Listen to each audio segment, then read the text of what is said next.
नमस्कार. आजच्या व्हिडिओमध्ये मी तुम्हाला एक स्टोरी सांगणार आहे. स्टोरी आहे एक अशा व्यक्तीची ज्यांनी शेअर मार्केटमधून 2200 कोटी रुपये कमवलेत. आता शेअर मार्केटमध्ये जेव्हा आपण स्टोरीज बघतो तेव्हा मोठमोठी नावं आपण जनरली बघत असतो. भारतामध्ये जर बघायचं झालं तर मिस्टर राकेश झुनझुनवाला यांनी स्टॉक म्हणून भरपूर कमवलेत. म्हणजे मोर दॅन 30,000 कोटींपेक्षा जास्त पैसे यांनी कमवलेत. 30,000 कोटी प्लस. वॉरन बफेट असतील, यांच्याबद्दल तर बोलायला नको. म्हणजे जेव्हापासून मी बघायला लागलोय मागच्या 15-20 वर्षांपासून किंवा त्यापेक्षा आधीच्या काळापासून की कोण श्रीमंत व्यक्ती आहेत, तेव्हापासून वॉरन बफेटचं नाव यांचं आपल्याला माहितीच आहे. यांनी मेनली शेअर मार्केटमधून पैसा कमवलेला आहे. आणि त्याच प्रकारे भारतामध्ये आपल्याला सुद्धा भरपूर इन्व्हेस्टर्स मिळतात. ठीक आहे, त्यात विजय केडिया असतील, त्यामध्ये अमेरिकेमध्ये बघायचं झालं तर वॉरन बफेटसोबत चार्ली मंगर असतील आणि शेकडो इन्व्हेस्टर्स आहेत. पण मग प्रश्न हा येतो की त्यातले भरपूर जण असे होते की ज्यांच्याकडे पैसा होता, आधीपासूनच थोडाफार पैसा होता, फॅमिली बॅकअप स्ट्रॉंग होता, त्यामुळे कुठं ना कुठून त्यांना सोपं पडलं. पण जेव्हा आपण आपला विचार करतो तेव्हा आपण विचार करतो की आपण तर शून्यातून विश्व निर्माण करण्याचा प्रयत्न करतोय. अशा वेळेस असे कोण व्यक्ती आहेत ज्यांनी शून्यातून स्टॉक मार्केटमध्ये विश्व निर्माण केलेलं आहे, शून्यातून स्टॉक मार्केटमध्ये कोटी रुपये कमवलेले आहेत, हजारो कोटी रुपये. त्यांपैकीच आजची ही स्टोरी आहे. तर ह्या व्यक्तीचं जे नाव आहे ते तेवढं फेमस नसेल, तुम्ही ऐकलं तेवढं, पण आज एक भारतातल्या रिचेस्ट व्यक्तींपैकी एक आहेत, श्रीमंत व्यक्तींपैकी ते एक आहेत. तर यांचं नाव आहे मधु केला. यांना मधुसूदन केला पूर्ण नाव आहे यांचं. आता मिस्टर मधुसूदन केलांबद्दल बोलायचं झालं तर यांनी जो प्रवास आपला सुरू केला आहे, तर हे कुरुड म्हणून एक छत्तीसगडमध्ये एक छोटंसं गाव आहे. काय नाव आहे? कुरुड. तिथून येतात छत्तीसगडमध्ये. छत्तीसगड. आता यांचे वडील कोण? तर यांचे वडील होते एक सामान्य शेतकरी. आणि भरपूरदा काय असतं की शेतकऱ्यांचं एक जेव्हा ऑफ सीझन असतो तेव्हा एखादं हे दुकान टाकतात. ठीक आहे, की फॅमिली म्हणजे कोणाचे वडील शेतकरी असतील तर आई एखादं म्हणजे छोटाफार जे काही दुकान वगैरे चालवते, किंवा मग जेव्हा ऑफ सीझन असतो तेव्हा मग वडील पण येतात, तो बिझनेस चालवतात. त्याच प्रकारे मेनली वडील शेती करायचे, अतिसामान्य कुटुंबातून, लोअर मिडल क्लास फॅमिलीमधून. आणि जी आई आहे त्या आणि कधी कधी वडील मिळून मग ते कपड्याचं दुकान हे चालवायचे. आता यामध्ये भरपूर प्रश्न पुढे तुम्हाला पडतील की आता 2200 कोटी कमवलेत, पैसा कुठून आला? जर तुम्ही सामान्य कुटुंबातून आहे तर फार इंटरेस्टिंग स्टोरी आहे, ऐकत जा. व्हिडिओमध्ये पुढे जाण्याआधी तुम्हाला क्विकली सांगू इच्छितो की तुम्हाला शेअर मार्केटमध्ये एंटर करायचं आहे तर नंबर 1 स्टेप हीच आहे की शेअर मार्केट तुम्हाला शिकावं लागेल. त्यासाठी आम्ही एक फार सुंदर छान असा basic stock market for beginner course बनवलेला आहे. तो तुम्ही फ्रीमध्ये मिळू शकता, ज्यासाठी तुम्हाला खाली दिलेला फॉर्म फिल करायचा आहे, जो कमेंट आणि डिस्क्रिप्शनमध्ये दिलेला आहे. तो फॉर्म फिल केल्यानंतर तुम्हाला एक डीमॅट अकाउंट ओपन करायचं आहे, ते सुद्धा फ्रीच असतं. 5 मिनिटाची प्रोसेस आहे आणि त्यानंतर लगेच तुम्हाला या 24 तासांच्या आतमध्ये या कोर्सचा ॲक्सेस मिळून जाईल, जो की मराठीमध्ये आहे. त्यामुळे आपल्या स्टॉक मार्केट लर्निंगची प्रोसेस आजच सुरू करा. लिंक खाली दिलेली आहे. चला आता वळूया व्हिडिओकडे. यांचं बालपण जे आहे ते तिथेच होतं. सायकलने शाळेमध्ये जायची. शाळा पूर्ण हिंदी मीडियम. पूर्ण. आता हिंदी मीडियम म्हणजे काय, की अशी हिंदी मीडियम की तिथे इंग्लिशचं नामोनिशाण नाही, काहीच नाही. म्हणजे 6वीतल्या वर्गात त्यांनी ABCD शिकायला सुरुवात केली त्यावेळेस. त्यामुळे इंग्लिशशी यांचा दूरपर्यंत काही संबंध नव्हता. छोटंसं गाव होतं छत्तीसगडमध्ये, त्यामुळे काही एवढी जास्त जगामध्ये काय चालू आहे त्याची सुद्धा आयडिया नव्हती. आणि अशातच जेव्हा त्यांचं झाली 12वी वगैरे झाली, मग काय करायचं, ग्रॅज्युएशन करायचं, मग त्यानंतर पुढे काय करायचं, काहीच आयडिया नव्हती. मग एवढ्यातच त्यांना कोणीतरी MBA बद्दल सांगितलं की MBAचा कोर्स आहे, हा एक चांगला कोर्स आहे. तर त्यांना ते पण माहिती नव्हतं की करिअरमध्ये करायचं का. म्हणजे एक प्रॉपर Tier 3 मध्ये किंवा छोट्या शहरातले जे प्रॉब्लेम आहेत, ग्रामीण भागातले प्रॉब्लेम आहे, ते त्यांनी सुद्धा फेस केले. कोणीतरी सांगितलं MBA करायचं, मग चला मुंबई. मग मुंबईला गेले, MBAचं प्रिपरेशन केलं तिथे सुरुवातीला, कारण पहिल्या अटेम्प्टमध्ये काही कुठेच नंबर लागला नाही. मग त्यांनी ठरवलं की तिथे जाऊनच MBAचं प्रिपरेशन करूया, एंट्रन्स एक्झामचं. ते त्यांनी केलं. मग त्यांनी MBA केली. आता MBA करत असताना काही इंटरेस्टिंग गोष्टी त्यांच्या आयुष्यात झाल्या, ज्यामुळे त्यांचं पूर्ण आयुष्यच बदललं. एक वेळेस ते असेच उभे असताना ते कॉल चालायचे बऱ्याचदा की पैसे द्या आणि कॉल करा. तिथे त्यांनी कोणाला तरी ऐकलं की अरे मैंने स्टॉक मार्केट से इतने इतने पैसे कमाए. मग आता ह्या गोष्टी ते थोडं रेग्युलरली ऐकायला लागले. जसं ऐकायला लागले त्यांना इंटरेस्ट आला गोष्टींमध्ये की अरे बापरे, हे काय चालू आहे, हे स्टॉक मार्केट काय असतं. इथून सुरुवात होती, कारण माहितीच नाही कसं असतं. पण त्यांना काय आहे की ते लव्ह ॲट फर्स्ट साईट, म्हणजे पहिल्या क्षणी काही काही गोष्टींसोबत जे प्रेम होतं तसं त्यांना स्टॉक मार्केट सोबत झालं की काहीतरी इंटरेस्टिंग आहे. आणि त्यांनी सुद्धा म्हणजे एक सामान्य व्यक्तींसारखं स्वतःच सगळ्या गोष्टी शिकायला सुरुवात केली की ठीक आहे, आता आपल्याला काही माहिती नाही आहे, काही नाही आहे, जे जे जिथून शिकता येईल ते शिकून घेऊ. आणि मुंबईमध्ये असल्यामुळे एक त्यांना ॲडव्हान्टेज हा होता की सगळं जे फायनान्स मार्केट आहे, इन्व्हेस्टमेंट मार्केट आहे, ते मुंबईतून चालत होतं, आजही चालतं. आणि तसं तसं मग त्यांनी हळूहळू त्यामध्ये एंटर करायला सुरुवात केली आणि मग त्यांना कळलं की स्टॉक मार्केट ही फार मोठी फील्ड आहे. मग आता MBA मध्ये आलेच होते. मग MBA करून त्यांनी काय ठरवलं की आता MBA करून स्टॉक मार्केटमध्ये जायचं तर कसं जायचं. प्रश्न तोच आहे की 2200 कोटी कमवले तर MBA करणारा प्रत्येक मुलगा तर कमवणार नाही. मग त्यांनी ठरवलं की स्टॉक मार्केटमध्ये जर मला भरपूर मोठा पैसा कमवायचा आहे तर नंबर 1 स्टेप काय आहे. नंबर 1 स्टेप आहे की त्याबद्दल शिकावं लागेल.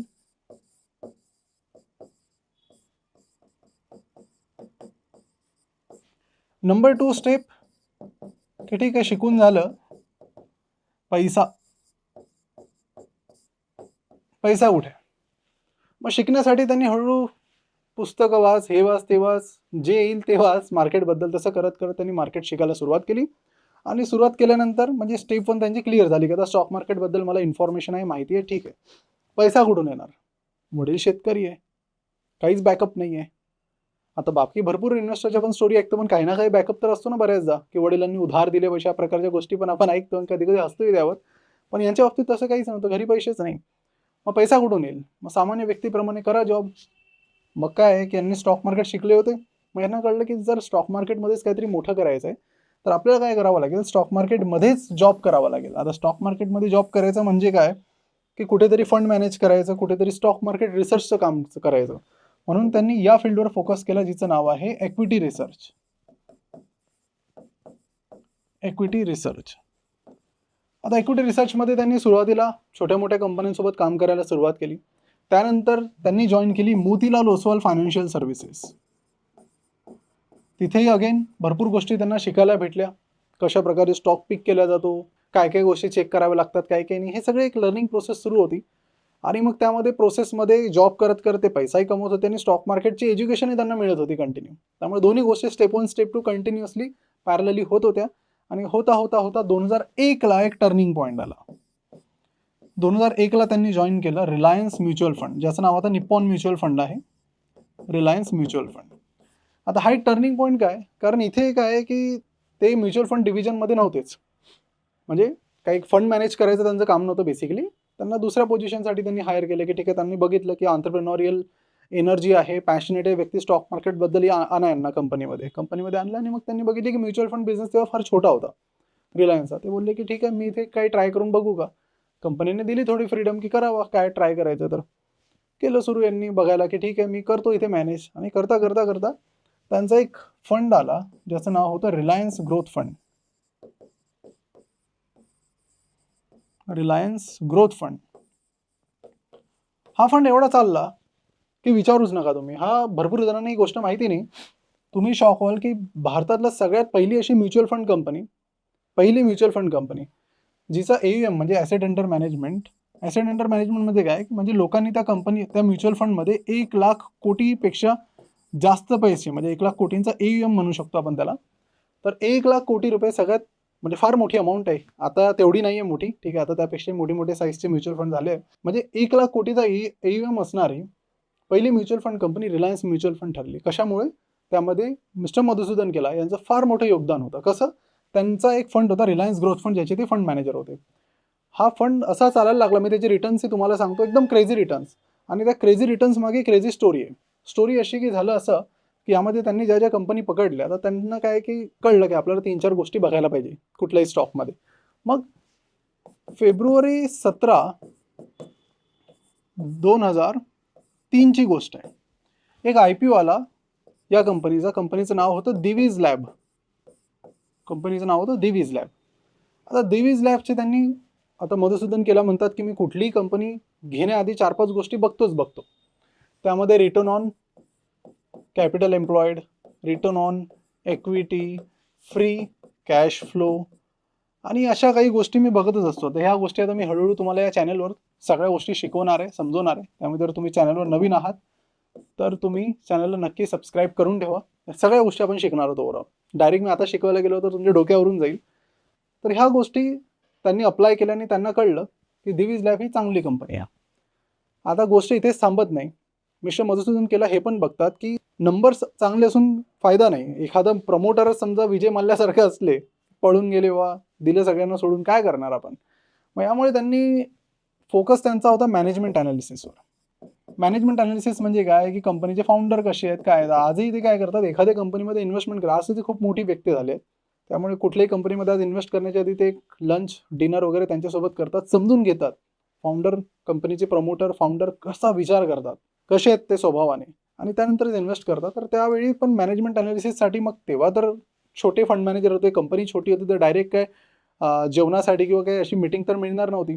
त्यातल्या त्यात या कंपनीचे जे प्रमोटर होते दिवीज लॅबचे, ते होते डॉक्टर मुरली दिवी. हैदराबादची कंपनी आहे, ठीक आहे. त्याने हैदराबादमधून बिल्ड केली, फार मोठी कंपनी आजच्या डेटमध्ये, तेव्हा फार छोटी होती. मग तेव्हा त्यांनी डॉक्टर मुरली देवींचे काही इंटरव्ह्यू शोधले की काही मिळतं का, काही वाचायला मिळेल त्यांच्याबद्दल, काही नाही, पण काहीच मिळालं नाही. मग कसं कळेल की हा व्यक्ती चांगला आहे की नाही. मग त्यामुळे हा एक डायलेमा होता, प्रॉब्लेम होता कंटिन्युअसली, की आता तर इन्फॉर्मेशन मिळतच नाही, आपलं मॅनेजमेंट अनालिसिस होईल कसं, आणि विदाऊट मॅनेजमेंट अनालिसिस आपण इन्व्हेस्ट कसं करायचं, कारण पैसा स्वतःचा नाही आहे. म्युच्युअल फंडमध्ये लाखो लोकांनी कोटी रुपये टाकले, मी एक चुकीची डिसिजन घ्यायची आणि त्यांना प्रॉब्लेम व्हायचा, रिस्पॉन्सिबिलिटी फार मोठी. मग ते विचार करत होते. मग ते त्यांनी थोडं, जेव्हा स्ट्रेट मार्गाने, सरळ मार्गाने जेव्हा गोष्टी सॉल्व्ह झाल्या नाही, तेव्हा त्यांनी थोडं तिरप्या मार्गाने डोकं लावायला सुरुवात केली की अजून काय असू शकतं. तेवढ्यात त्यांना एक टिप मिळाली किंवा एक इन्फॉर्मेशन मिळाली की डॉक्टर मुरली देवी लंडनला जातात आहे या फ्लाईटने. यांनी काय केलं मग, म्हणजे का बघा की कधी कधी चांगला स्टॉक शोधण्यासाठी काय काय करावं लागतं, याची एक केस स्टडी आहे. म्हणजे काय, प्रत्येक गोष्ट एकदम इझिली किंवा सोप्या पद्धतीने मिळत नाही. भरपूर लोकांना वाटतं स्टॉक मार्केटमध्ये असं आहे, आज पैसा टाकला, खाली बसून राहिले, उद्या परत डबल झाला. पण त्यामागे काही जर्नी आहे, स्टडी आहे, हार्डवर्क आहे, रिसर्च आहे, ते तुम्ही समजून घ्या. मग यांनी काय केलं की मिस्टर मधुसूदन केला, यांनी सुद्धा एक तिकीट बुक करून टाकलं त्या फ्लाईटचं. आणि बिझनेस, आता यांना एक बेसिक आयडिया होतीच की एवढे मोठे बिझनेसमॅन असल्यावर बिझनेस क्लासमध्येच जाणार. यांनी सुद्धा मग तिकीट बुक केलं आणि लंडनपर्यंत. काहीच काम नव्हतं यांना, काहीच काम नव्हतं. फक्त तो 8 तासाची जी जर्नी आहे, फ्लाईट आहे, त्या 8 तासात मुरली देवींसोबत काही मला प्रश्न विचारता येतील, जेणेकरून त्या बेसिसवर मग आमचा म्युच्युअल फंड डिसाईड करेल की कंपनी चांगली आहे की नाही. मग आता फ्लाईटमध्ये बसले, पहिले मुरली देवी बसले, सीट वेगळी होती, मग हे बसले. मग त्यांनी तिथे सांगितलं की मी रिलायन्स म्युच्युअल फंडमध्ये एक फंड मॅनेजर आहे, ग्रोथ फंड मी त्यांचा चालवतो, जो फार फेमस आहे. आणि मग ते पुढे बोलले की मला तुमच्याकडून काही गोष्टी समजून घ्यायचं, जेणेकरून आम्हाला एक क्लॅरिटी मिळेल, म्हणजे आम्ही देवीजमध्ये इन्व्हेस्ट करायचं की नाही. आता ह्यांनी ते पण सांगितलं त्यांना की मला काही लंडनमध्ये काम नाही आहे, मी या फ्लाईटने येतो आणि हे बघा तिकीट मी परत 5-6 तासाच्या गॅपनंतर एक झोप काढून परत रिटर्न फ्लाईटने परत येणार आहे, मला काहीच काम नाही, फक्त तुमच्यासाठी आलो. आता एवढं म्हटल्यावर डॉक्टर मुरली देवी बोलले ठीक आहे बोला, काय प्रश्न आहे तर मी सांगतो तुम्हाला पटापट उत्तरं. प्रश्न विचारले, उत्तरं दिली, आणि हे चाललं काही वेळ. आणि त्यानंतर मग फ्लाईटमध्येच मिस्टर केला कन्व्हिन्स झाले की चला बाबा, कंपनी चांगली आहे, फाउंडरही चांगले आहे. त्यावेळेस कंपनीचं जे मार्केट कॅप होतं, मार्केट कॅप म्हणजे काय, कंपनीची साईज, त्याला मार्केट कॅपिटलायझेशन असं म्हणतात. त्यावेळेस कंपनीचं मार्केट कॅपिटलायझेशन होतं 140 कोटींचं. मार्केट कॅपिटलायझेशन म्हणजे बेसिकली जर कंपनी पूर्णच्या पूर्ण विकायची आहे तर आज कुठल्या भावात ती विकल्या जाईल. तर त्यावेळेस 140 कोटी पूर्ण कंपनीची साईज होती. म्हणजे कोणाला कंपनी घ्यायची आहे, दिवीज लॅब 140 कोटींमध्ये मिळत होती. फार छोटी कंपनी होती. केलांना 2-3 गोष्टी या कंपनीबद्दल आवडल्या होत्या, की एकतर कंपनीने फक्त 4 कोटी उचलले होते इन्व्हेस्टर्सकडून, आणि परत कंपनीने कधी मग इन्व्हेस्टरकडून पैसाच नाही उचलला. तोच पैसा ते वाढवत गेले, कंपनीचा प्रॉफिट येईल तो इन्व्हेस्ट करत गेले, आणि हळूहळू बिझनेस वाढत गेला. आणि या सगळ्या गोष्टींवर जेव्हा ते कन्व्हिन्स झाले की नंबर्स चांगले आहेत, मॅनेजमेंट चांगलं आहे, चला इन्व्हेस्ट करा, त्यांनी ग्रोथ फंडचा काही पैसा या स्टॉकमध्ये इन्व्हेस्ट केला. ही 2003ची गोष्ट आहे. आत्ता तुम्हाला सांगतो परिस्थिती काय आहे. सध्या या कंपनीचं जे मार्केट कॅप आहे ते किती आहे, तुम्ही गुगलवर जाऊन चेक करू शकता. स्क्रीनवर तुम्ही बघू शकता कंपनीचं market cap. So market cap जवळपास 1,60 कोटी रुपये आहे. म्हणजे काय की बेसिकली तुम्ही बघितलं तर कंपनीने मागच्या 20 वर्षांमध्ये किती रिटर्न्स दिलेत. एखादी कंपनी आपण बघतो की ठीक आहे 20 वर्षात 20 पट रिटर्न्स, त्याला पण चांगलीच कंपनी म्हणतो. या कंपनीने 20 वर्षात 20 पट नाही, 40 पट नाही, 100 पट नाही, 1000 पटींपेक्षा जास्त रिटर्न दिला आहे. आणि त्याचा फार मोठा फायदा कोणाला झाला तर मधुसूदन केलांना झाला, त्यांच्या रिलायन्स ग्रोथ फंडला झाला. आणि मग रिलायन्स ग्रोथ फंडने रिटर्न्स काय दिलेत फक्त बघा तुम्ही, तर 2004 ते 2010 या काळामध्ये यांच्या फंडने रिटर्न दिलेत 32% CAGR. CAGR म्हणजे कंपाऊंडेड वर्षाला, एक वर्षाला कंपाऊंडेड वर्षाला किती टक्क्यांचा रिटर्न, 32% रिटर्न. जिथे सेन्सेक्स निफ्टींचे रिटर्न आपण बघतो लॉंग टर्ममध्ये रिटर्न 12, 13, 14% आहेत, तिथे किती रिटर्न्स आहेत, 32% रिटर्न्स. आणि यामुळे काय आहे की मग इन्व्हेस्टर एवढे खुश झाले की मग पहिला म्युच्युअल फंड हा बनला 1 लाख कोटींपेक्षा जास्त पैसे मॅनेज करणारा. हळूहळू यांच्या नवीन स्कीम्स यायला लागल्या आणि फार मग एक मोठी सक्सेस स्टोरी रिलायन्सची झाली. मग असं करत असताना त्यांनी 2017पर्यंत मग रिलायन्स म्युच्युअल फंड मॅनेज केला आणि मग पर्सनली म्हणा किंवा फंडसाठी अशा भरपूर दिवीज लॅबसारखे सक्सेस स्टोरी त्यांनी शोधल्या. म्हणजे स्वतः यांनी भरपूर मल्टीबॅगर स्टॉक शोधले. दिवीज लॅब तर आपण बघितलं. त्यानंतर JSPL जिंदाल ग्रुपची कंपनी आहे, त्यामध्ये यांनी मल्टीबॅगर रिटर्न्स करोडो रुपये कमवले. सिमेन्स असेल यामध्ये यांनी करोडो रुपये कमवले. त्यानंतर चॉईस इंटरनॅशनल या कंपनीमध्ये मागच्या काही 4-5 वर्षांमध्ये त्यांनी क्रेझी पैसा कमवलेला आहे. चॉईस इंटरनॅशनलमध्ये अगेन ते म्हणतात की मॅनेजमेंट खूप हंग्री आहे कंपनीचं आणि आम्ही त्याच कंपनीवर फोकस करतो. अगेन म्हणजे मी हे म्हणत नाही की तुम्ही कॉपी करा, कारण सध्याचं व्हॅल्युएशन बघणं पण गरजेचं आहे की सध्या हे स्टॉक महाग आहेत की स्वस्त आहेत. त्यांनी जेव्हा घेतले तेव्हा व्हॅल्युएशन बघून पण घेतलेलं आहे. व्हॅल्युएशन पण हा एक फार महत्त्वाचा पार्ट आहे स्टॉक मार्केटमध्ये स्टॉक पिक करण्यासाठी. आता यामध्ये हे बघा, माणूस आहे, माणूस चुकाही करतो. तर सगळे काही सक्सेसफुल स्टॉक झाले असं नाही आहे. काही म्हणजे JP असोसिएट सारख्या खराब कंपन्यांमध्येही त्यांनी त्यांचा पैसा बुडालेला आहे आणि अशा भरपूर कंपन्यांमध्ये पैसाही बुडालेला आहे. त्यांचं हेच म्हणणं आहे की तुम्हाला स्टॉक मार्केटमध्ये जेव्हा तुम्ही इन्व्हेस्ट करता तेव्हा 100च्या 100 स्टॉक चालतील असं नाही आहे. पण 100 60-65 जरी तुमचे स्टॉक्स चालले तरी तुम्ही भरपूर पैसा कमवता, भरपूर. त्यामुळे तुम्हाला 100% राईट होणं गरजेचं नाही आहे. तुमचा सक्सेस रेशो 50%च्या वर असला पाहिजे थोडाफार, तुम्ही भरपूर पैसा कमवता. तर हे त्यांचं कॅल्क्युलेशन आहे. कारण ते म्हणतात की मॅक्सिमम लॉस किती होईल तुम्हाला, 100% होईल. पण मॅक्सिमम प्रॉफिटची काही लिमिट आहे का? 1000 टाइम्स झाला म्हणजे तो किती पट झाला? 1000 टाइम्स म्हणजे 20 म्हणजे 1,00,000% जास्त रिटर्न्स त्यांनी फक्त दिवीज लॅबवर आतापर्यंतचे आहेत. ठीक आहे, त्यांनी त्याला मग मध्यंतरी एक्झिट वगैरे केलं त्यांच्या फंडने वगैरे. पण 1,00,000 कोटींचे रिटर्न्स 20 वर्षात, म्हणजे किती क्रेझी स्टोरी आहे. ठीक आहे, तर अशा प्रकारच्या ऑपॉर्च्युनिटीज भारतीय मार्केटमध्ये भरपूर आहे. मधुसूदन केला बोलताना बऱ्याचदा हे पण सांगतात की मी भरपूर चांगले स्टॉक शोधलेत, पण चांगल्या ऑपॉर्च्युनिटीजसुद्धा हातातून गेलेल्या आहेत. त्यांनी सांगितलं की लिकर म्हणजे दारू बनवणारी एक कंपनी आहे रॅडिको खैतान, यामध्ये चांगली ऑपॉर्च्युनिटी त्यांच्याकडे धावून आली होती, पण त्यांनी थोडं आधी एक्झिट केली. त्यामुळे जो प्रॉफिट यायला पाहिजे होता त्यांना तो आला नाही. तर अशाही त्या भरपूर स्टोरीज आणि राकेश झुंझुनूसोबत मग नंतर त्यांची भेट झाली. त्यांच्याकडून पण भरपूर गोष्टी त्यांना शिकायला मिळाल्या. तर एक लर्निंग करणारा माणूस आहे कंटिन्युअस. म्हणजे हा व्यक्ती कधीच थांबला नाही. आजही ते म्हणतात की मी घड्याळच घालत नाही. का घालत नाही? तर त्यांची ही फिलॉसॉफी आहे की घड्याळ घातली तर मी वेळेच्या बंधनात अडकून जाईल. मी आज म्हणजे आज काय 2017ला मग ते काय की त्यांनी रिलायन्स म्युच्युअल फंडमधून रिटायर झाले. मग ते बोलले की मी माझ्या हिशोबाने आता आरामात सगळ्या गोष्टी मॅनेज करतो. मग त्यांनी एक छोटीशी कंपनी अक्वायर केली जिचं नाव आहे MK व्हेंचर्स. स्टॉक मार्केटवर लिस्टेड पण कंपनी, अजून काही करत नाही ही कंपनी, पण त्यांचा गोल आहे की या कंपनीला मग NBFC म्हणजे लोन देणारी कंपनी बनवणं. आणि रिटायर झाल्यानंतर मग भरपूर वेळ ते हेच करतात, चांगले स्टॉक शोधणं आणि घड्याळ न घालता आरामात. म्हणजे त्यांचं हे म्हणणं आहे की आता आपल्याला फ्रीडम मिळालेली आहे. आता जेव्हा इच्छा होईल तेव्हा ॲनालिसिस करायचं आणि जेव्हा आपण थकलो तेव्हा आराम करायचा. जबरदस्ती असं की 9लाच बसायचं, 6लाच उठायचं, तो टाइम टेबल नको. आणि त्यामध्येच मग ते सध्या आता पूर्ण त्यांचं फ्रीडम एन्जॉय करतात आणि सोबतच मार्केटमध्ये ॲक्टिव्हली इन्व्हेस्ट करतात. म्हणजे तुम्ही बघाल तर दरवर्षी काही 3-4 नवीन स्टॉक्सची खरेदी करत राहतात. मध्यंतरी त्यांनी वारी एनर्जीज खरेदी केला, आणखी 2-4 स्टॉक्समध्ये इन्व्हेस्टमेंट केली. तर दरवर्षी काही ना काही प्लस मायनस चालूच राहतं आणि वेळ मिळेल तेव्हा. तर अशा प्रकारे आज जर तुम्ही त्यांची नेटवर्थ जर चेक केली आणि कुठले शेअर्स आहेत त्यांचे ते तुम्ही ट्रेंडलिन या वेबसाईटवर जाऊन चेक करू शकता. ट्रेंडलिन TRENDLYNE.com. तर स्क्रीनवर तुम्ही बघू शकता आपल्या की ट्रेंडलिनवर हा पोर्टफोलिओ आहे मिस्टर मधुसूदन केलांचा. तुम्ही बघू शकता इथे चॉईस इंटरनॅशनल त्यांच्याकडे आहे, इथे आणखी वारी एनर्जीज त्यांच्याकडे, भरपूर स्टॉक्स त्यांच्याकडे आहेत. ठीक आहे, और ही पूर्ण लिस्ट आहे. यामध्ये कुठला स्टॉक ते ॲड करतात आहे, मायनस करतात आहे, हे कंटिन्युअसली तुम्हाला या वेबसाईटवर बघायला मिळतं. इथेच तुम्ही त्यांचा एक ग्राफही बघू शकता. या ग्राफमध्ये तुम्हाला दिसतंय की सध्या त्यांची नेटवर्थ किती आहे. मध्यंतरी ही 4,000 कोटींच्या आसपास नेटवर्थ त्यांची गेली होती. आता तुम्ही बघू शकता 2200 कोटींच्या आसपास त्यांची नेटवर्थ आहे. 2200 कोटी म्हणजे फार मोठी अमाऊंट आहे. आणि शून्यातून त्यांनी सुरुवातीला म्हणजे काय की जॉब वगैरे करून पैसा कमवला, मग तो पैसा हळूहळू इन्व्हेस्ट करायला सुरुवात केली मार्केटमध्ये. इन्व्हेस्टमेंट करता करता करता एवढ्या मोठ्या आज इन्व्हेस्टमेंट त्यांच्या झाल्या तुम्ही बघू शकता की ज्यामुळे त्यांचा एक स्वतःची एक पोर्टफोलिओ बिल्ड झालेला आहे. हा पोर्टफोलिओ 2200 कोटींचा आहे आणि मी तुम्हाला हे सांगू शकतो की लवकरच तो 3,000-4,000 कोटीही पार करेल. तर अशी ही मिस्टर मधुसूदन केलांची जर्नी आहे, शून्यातून विश्व निर्माण करण्यापर्यंत, शून्यातून 2200 कोटींपर्यंत.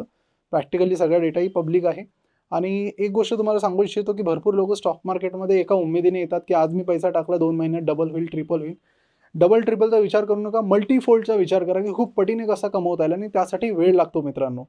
ते तुम्हाला 1, 2, 4 महिने सांगणारे भरपूर लोक मिळतील, तुम्हाला फसवतील काही पण विकून.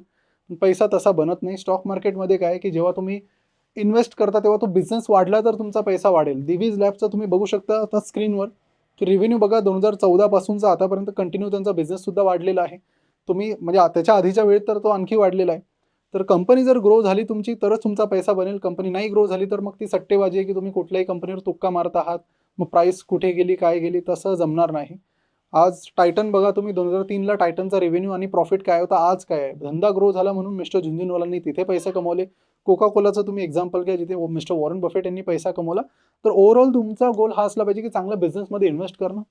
ह्या सगळ्या क्वालिटेटिव्ह गोष्टी ज्या आपण बघितल्या, मधुसूदन केलांनी 4 गोष्टी बघितल्या, अजून बाकी इन्व्हेस्टर्स काही बाकी 8 गोष्टी बघतात. सगळ्या आपण या चॅनलवर कव्हर करणार आहोत. त्यामुळे तुम्ही चॅनलला सबस्क्राईब करून ठेवा, बेल आयकॉनवर क्लिक करून ठेवा, जेणेकरून ह्या सगळ्या गोष्टी मी तुम्हाला सांगेल इथे. एकही गोष्ट मी सोडणार नाही, डोंट वरी अबाउट दॅट. भरपूरदा फक्त तुम्हाला एक माइंडसेट इथे बनवावं लागेल की मार्केटमध्ये पैसा हा फार चांगल्या प्रमाणात बनतो. ते मी तुम्हाला हळूहळू येणाऱ्या वेळेमध्ये प्रूव्हही करून दाखवेल की कशा प्रकारे बनतो. पण त्यासाठी वेळ देणं गरजेचं आहे. तुम्ही म्हणाल की लगेच पैसा पाहिजे, नाही मिळणार. काही वर्ष लागतील, पण त्यामध्ये तुम्ही क्रेझी पैसा बनवू शकता, ज्यातून मग तुम्ही अर्ली रिटायर्ड सुद्धा होऊ शकता आणि एक चांगली आपली नेटवर्क सुद्धा बिल्ड करू शकता. तर त्याबद्दल मी येणाऱ्या व्हिडिओजमध्ये तुम्हाला गाईड करत राहील. सध्या मी इथेच थांबतो. पुढचा व्हिडिओ कशावर बनवायचा तुम्ही कमेंट करून सांगा. ज्या कमेंटला जास्त लाईक्स येतील त्याला मी कव्हर करण्याचा प्रयत्न करू. आणि येणाऱ्या काळामध्ये अजून अशा सक्सेस स्टोरीज प्लस मार्केटचे जे डिफरंट टेक्निक्स आहेत, प्लस मार्केटचा जो ॲनालिसिस आहे तो कसा करायचा, कुठकुठले रेशोज चेक करायचे, ह्या सगळ्या गोष्टीसुद्धा आपण लवकरच बघणार आहोत. तर कुठेही जाऊ नका, लवकरच येतोय पुढचा व्हिडिओ घेऊन. Bye bye, take care.